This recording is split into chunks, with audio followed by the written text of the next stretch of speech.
함께 말씀을 나눕니다. 자, 제사장의 옷에 대해서 지금 계속해서 말씀을 하고 있는데요.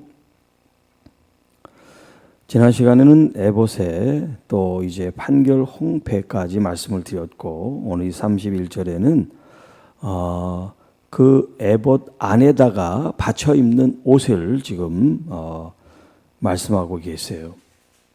그러니까 이게 지금 이 본문이 표현하고 있는 이 옷의 종류가 겉에서부터 안으로 들어가는 이제 그런 순서가 되겠습니다. 자, 그러니까 가장 밖에 있는 거는 홍패가 되겠죠. 그리고 에봇이 되고, 그 다음에 지금 오늘 본문에 나오는 이제 그 에봇 받침 겉옷이 되고, 또 이제 속옷이 되고, 이렇게 되는 거예요. 자, 에봇 받침 겉옷을 전부 청색으로 하되, 그 전에 여기 홍패라든가 에봇은 우리가 지금 이렇게 입는 것 같은 그런 의복의 형태가 아니라 앞을 가리는 앞치마 같은 그런 형태잖아요. 그런데 이제 옷을 입는 그 형태는 여기 에봇 받침 겉옷이 이제 옷을 갖춘 그런 형태예요. 그러니까 어깨서부터 이제 다리 밑에까지 쭉 이제 내려 입는 그 겉옷을 전부 청색으로 하라. 청색으로. 그리고 두 어깨 사이에 머리가 들어갈 구멍을 내어 그 주변에 갑옷 깃같이 깃을 짜고 찢어지지 않게 하라. 마치 우리가 이렇게 가운데를 열어서 단출하고 매듭을 짓고 이제 그렇게 하지만, 이거는 그렇게 하지 않고 머리에 이렇게 구멍이 있어가지고 안에서 이렇게 쓰는 형식으로 머리가 이렇게 밖으로 나오게, 그리고 이 옷이 이제 밑으로 내려가게끔 그렇게 하라는 거예요. 그래서 이제 이 목 둘레, 이 깃을 찢어지지 않게 잘 깃을 이제 만들고, 그리고 그 옷 가장자리 청색, 자색, 홍색 실로 석류를 수놓고 금방울을 간격을 두어 달아라. 자, 지금 이 청색 옷이 쭉 이렇게 길게 늘어뜨려져 있는데, 이 끝단 있죠, 끝단에다가 석류의 이 형상을 가진 술을 놓아가지고, 여기 청색, 자색, 홍색 이 세 가지 색을 이용해서 석류 모양의 이제 술을 놓고, 그리고 금으로 방울을 만드는데 끝단이 이제 동그랗게 돌아가죠. 그걸 전체를 간격을 두어서 석류 금방울 이렇게 쭉 달아놓으라는 거예요. 이 끝단에다가. 자, 그러니까 여러분 한번 그림을 그려보세요. 지금 이렇게 겉옷을 입고 또 에봇을 받쳐 입고 흉패를 달고 있는데, 밑에는 지금 뭐가 딸랑딸랑거려요. 걸을 때마다 방울이 딸랑딸랑거리겠죠. 금방울이니까. 그렇게 이제 만들라는 거예요. 자, 아론이 이것을 입고 여호와를 섬기러 성소에 들어갈 때, 또 성소에서 나올 때 그 소리가 들린다. 이게 무슨 말이냐면, 사람이 걸어 다니면 방울이 흔들릴 거 아니에요. 그래서 방울 소리가 나게 하라는 거예요. 방울 소리가 걸을 때. 자, 그러고서 뭐라고 말씀하시냐면, 그리하면 그가 죽지 아니하리라. 자, 성소에 들어갔는데 제사장이 부정하거나 혹은 하나님께 잘못해서 그 안에서 죽었을 때, 물론 가만히 있을 때도 소리가 나지 않지만, 그런 어떤 심판을 받았을 때도 사람이 왔다 갔다 해야지 소리가 나는데, 소리가 나지 않으면 그 안에서 죽은 거죠. 그래서 이렇게 끈이 있어가지고 끈으로 이렇게 잡아 당기는 그런 일이 있었단 말이에요. 물론 실제로 그런 적은 없었지만, 그걸 대비해서 그렇게 끈을 묶어서 소리가 안 나면 끌게끔 했단 말이에요. 그러니까 이 방울이 이 사람이 지금 살아있다는 하나의 증거죠. 방울이. 자, 그런데 이 방울과 석류 모양의 술을 넣은 거를 이렇게 번갈아 가면서 둘레에 만들어 놓으라는 거예요. 그러니까 방울끼리 서로 부딪히지 않겠죠. 중간에 석류 수 놓은 게 있으니까. 방울 자체가 달랑달랑하는 그런 소리가 있지만 방울끼리 서로 부딪혀서 나는 소리는 없는 거예요. 그렇게 하나님이 간격을 두고 중간에 석류 모양의 수 놓은 것들을 두게 하셨어요. 그러면 왜 수많은 열매들이 있는데 그 중에 이 석류 열매를 가지고 모양을 만들어 수를 놓으라고 하셨을까? 자, 가나안에 이제 그 과일 중에 이제 8가지 나는 과일이 있다 그래요. 그 중에 이제 석류가 열매를 맺는 과실인데 이 석류는 다른 과실나무와 틀리게 색이 붉은색일 뿐만 아니라 열매가 많죠. 그 안에 씨앗 같은 그 열매, 작은 열매들이 모여가지고 석류 그 열매가 된단 말이에요. 그 작은 것들이 알알이 모여가지고 하나를 이룹니다. 그래서 이스라엘 사람들에게 이 석류는 이 풍요, 영광 이런 거를 이제 상징한다 그래요. 이 석류가. 그리고 또 신앙적인 의미에서 이 석류는 죽었다가 살아나신 그리스도에 대한 부활을 의미한다. 이렇게 이제 그 의미를 두고 있어요. 자, 금방울. 금은 보배롭고 순수하고 정결을 상징하잖아요. 어떤 정조, 그리고 그 깨끗함. 그리고 석류는 또 지금 말한 대로 하나님의 그 풍성한 은혜, 그리고 영광스러운 하나님의 어떤 그런 임재, 이런 것들을 이제 묘사하고 있단 말이에요.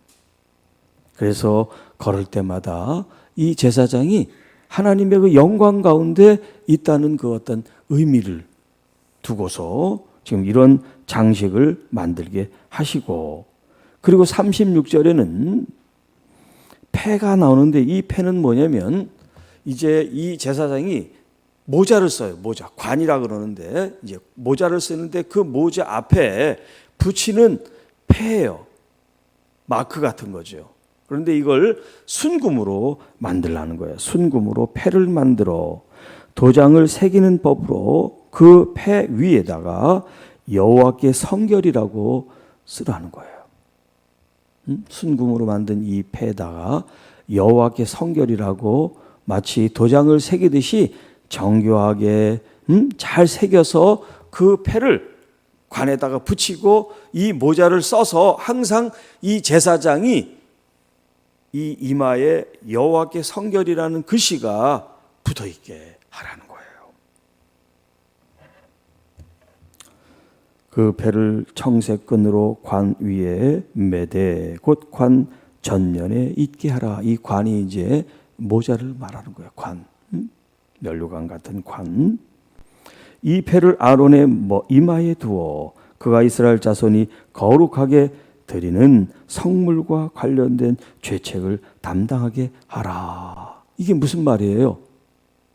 지금 이스라엘 백성들이, 제사장이 지금 이 모자를 쓰고 여기 패에다가 여호와께 성결 그러면 이 성결이 모자 쓴 사람이 보여요? 앞에 있는 백성들이 보여요? 이스라엘 백성들이 그걸 보겠죠. 예를 들어서 제가 모자를 썼어요. 모자에다가 제가 어떤 이름 글씨를 썼으면 저는 모자를 썼으니까 나누나 보이지만 내 앞에 있는 사람이 이 모자를 보면 그 글씨를 읽겠죠. 지금 그 말이에요. 이스라엘 백성들이 하나님 앞에 성물을 가져오고 제사를 드리고 하는 이 모든 행위에 있어서 그들이 하나님께 나올 때는 어떻게 나와야 되냐면 성결한 마음으로 나와야 된단 말이에요. 하나님께 나오는 이스라엘 백성들, 제사장은 말할 것도 없고, 말할 것도 없고 하나님 앞에 나오는 모든 백성들 또한 여호와 앞에 성결한 마음과 자세를 가지고 나와야 된다.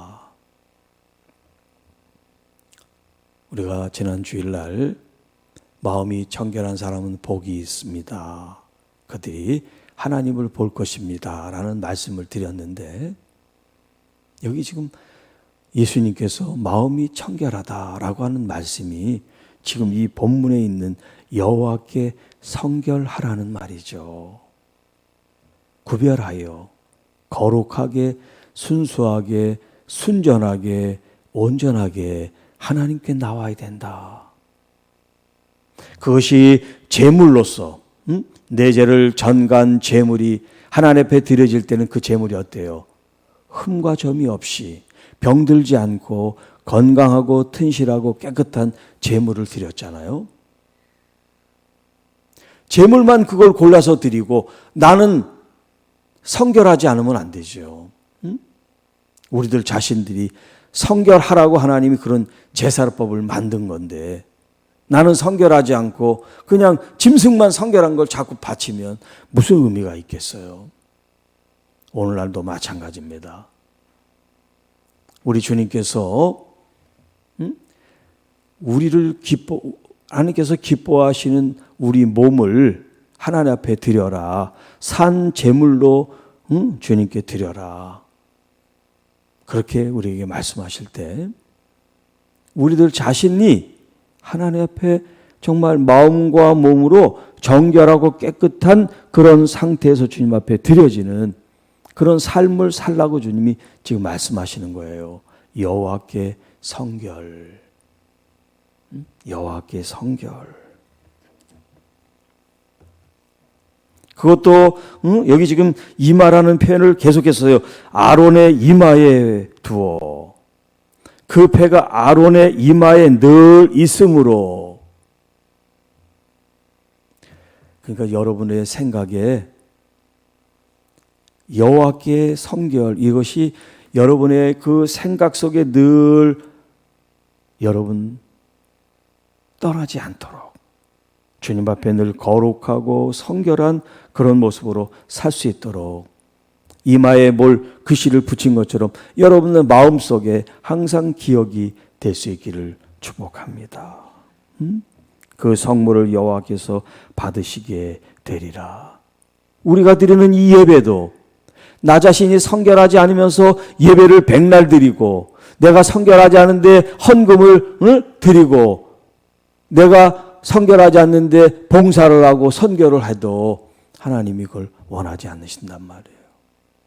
중요한 것은 하나님이 받으실 수 있도록 하나님이 우리 예배 가운데 임재하실 수 있도록 우리 자신들이 성결함을 갖추고 하나님의 임재를 구하고 하나님의 영광을 나타내야죠.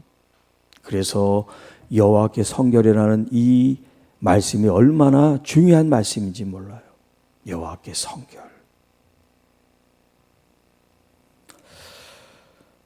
자, 그리고 또 이제 반포 속옷을 가는 배실로 이제 만들고 또 관을 가는 배실로 띠를 수놓아 만들어라.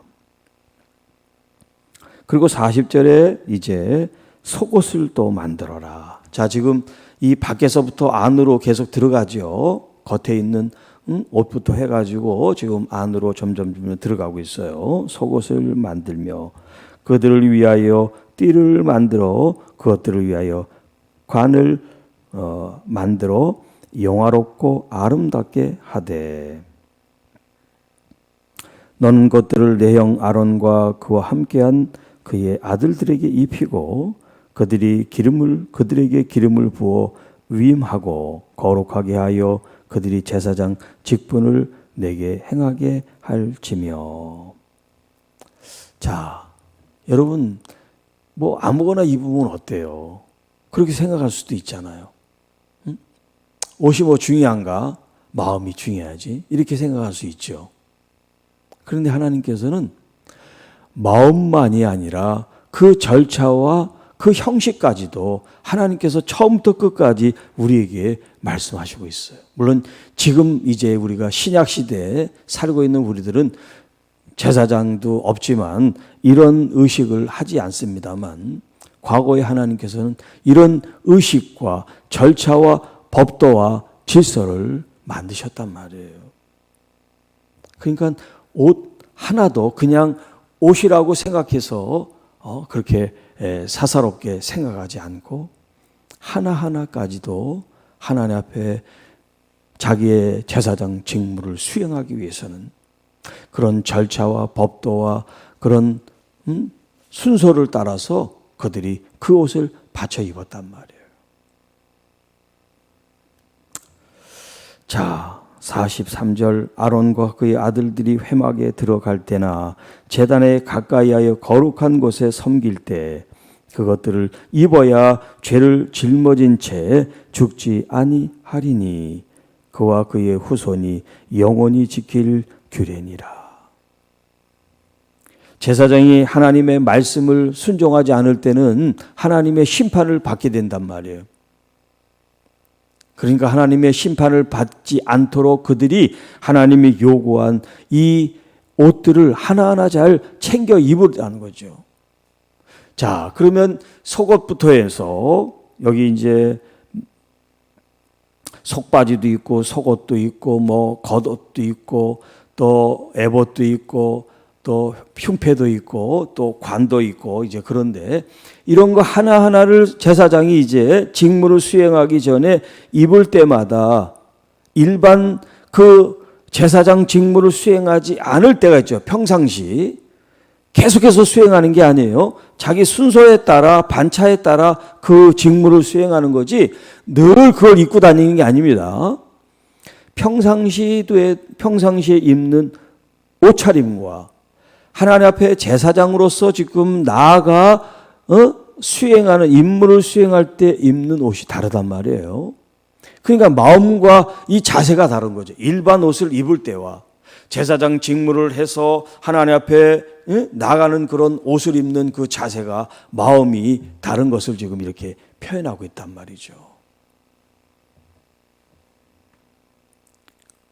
우리들은 교회 나올 때 옷, 집에서 또 허드렛 일 할 때 입는 옷, 회사 다닐 때 입는 옷 그렇게 뭐 구별되어 있는지 모르겠지만 교회 나올 때 그냥 아무거나 이렇게 입는 대로 그냥 이렇게 입고 나오지 않고 사람들한테 보이려고 그러는 것이 아니라 여러분의 마음가짐이 새 옷으로 깨끗한 옷으로 여러분 입는 것 자체가 뭐냐면 내가 몸으로 생각으로 마음으로 영으로 성결하신 하나님 앞에 구별하여 나갑니다라는 그런 자세를 보여주는 거란 말이죠.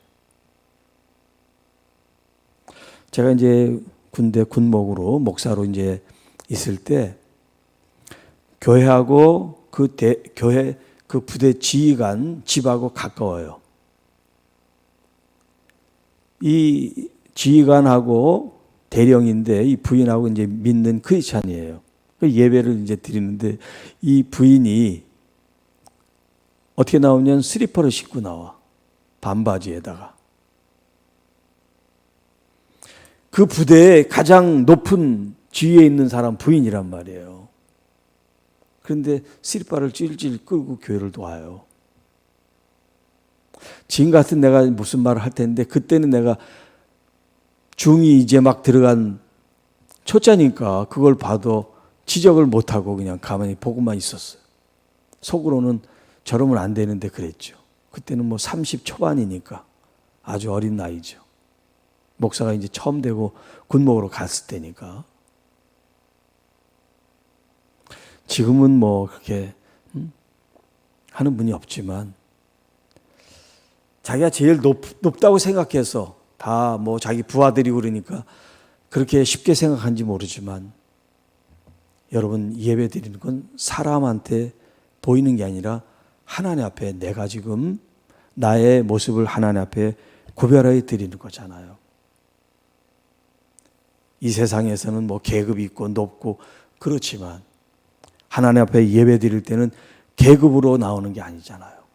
세상의 회장님, 사장님 그런 지위와 명예 가지고 예배 드리는 거 아니잖아요. 하나님의 피조물인 내 자신이 그 거룩하고 존귀한 하나님을 예배하는데 그냥 아무거나 그냥 걸치고 그렇게 후닥닥 왔다 후닥닥 가는 그런 예배는 왜 드려요? 정성과 성의를 가지고 하나님 앞에 내가 최선을 다해서 내 마음을 올려드리는 그 자세가 예배 자세라고 할 수가 있잖아요. 이게 지금 제사장들이 이런 옷을 입었대. 옛날엔 참 불편하게도 왜 그랬을까? 그게 아니라 이런 과정을 통해서 그들이 하나님 앞에 하나하나 성결하고 구별되는 걸 지금 훈련을 지금 하고 있는 거죠. 오늘날은 그런 게 없잖아요. 어떤 법도와 절차를 가지고 예배를 드리라 그거 없어요. 그냥 시간만 되면 여러분들이 와서 앉았다가 그냥 가면 되니까 어떻게 하라는 그런 말이 없어요. 어떤 옷을 입으라는 말도 없어요. 어떻게 치장을 하라는 말도 없어요. 귀걸이를 하고 말고 그런 얘기도 없어요. 쌍꺼풀을 하고 말고 하는 그런 얘기도 없어요. 중요한 것은 여러분의 진정한 마음이에요.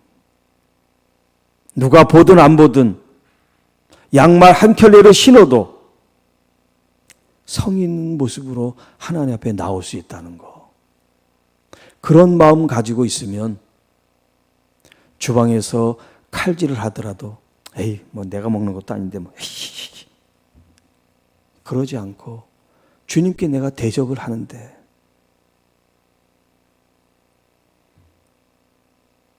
이런 자세가 나온단 말이에요. 교회 청소를 해도 한 30분에 끝내 1시간 할 걸. 어떤 사람은 보든 안 보든 깨끗하게 사람에게 하는 게 아니라 우리 주님께 하는 거란 말이죠. 주님께. 그런 마음으로 여러분들이 예배 오시고 여러분이 일상적인 생활을 하시고 누구를 만나고 어떤 대화를 하고 또 어떤 임무, 어떤 사명으로 사역을 하든지 그런 자세로 하나님 앞에 나가야 됩니다. 제가 지금 밤을 샜어요. 잠을 한숨도 못 자고 지금 여기 서 있습니다. 제가 할 일이 많아요. 누구한테 맡길 수가 없어요. 제가 다 해야지. 제가 온 힘을 다해서 교회 일을 해야지, 노예 일을 해야지, 또 도서관 일을 해야지 얼마나 일이 많은지 몰라요. 그래도 하여튼 제가 할 수 있는 대로 최선을 다해서 하려고 그래요. 잠자지 않은 티를 내지 않으려고 깨끗하게 좀 하고 말이죠. 더 다른 때보다 더 주님 앞에 더 꾀지지하지 않은 모습을 보이려고. 네. 가르마도 새로 타고 좀 새롭게 나름대로 최선을 하고 다 하고 있어요. 여러분도 그냥 앉았다 가면 되는 게 아니라 여러분 나름대로 최선을 다해서 하나님을 사랑하는 그런 모습을 보이시기를 바랍니다. 기도하겠습니다. 하나님 아버지 감사합니다. 주님 앞에 선다는 것이 무엇인지, 주님을 예배한다는 것이 어떤 의미인지, 보이지 않는 하나님을 만난다는 것이 어떤 뜻인지, 우리가 더 하나님 앞에 성결해질 수 있도록 성령 하나님 도와주시옵소서. 그래서 날마다 우리 주님께 기쁨이 되고 영광이 되고 우리 하나님을 영원롭게 하는 저희들의 삶이 되게 하옵소서. 우리 주 예수님의 이름으로 간절히 기도드립니다. 아멘.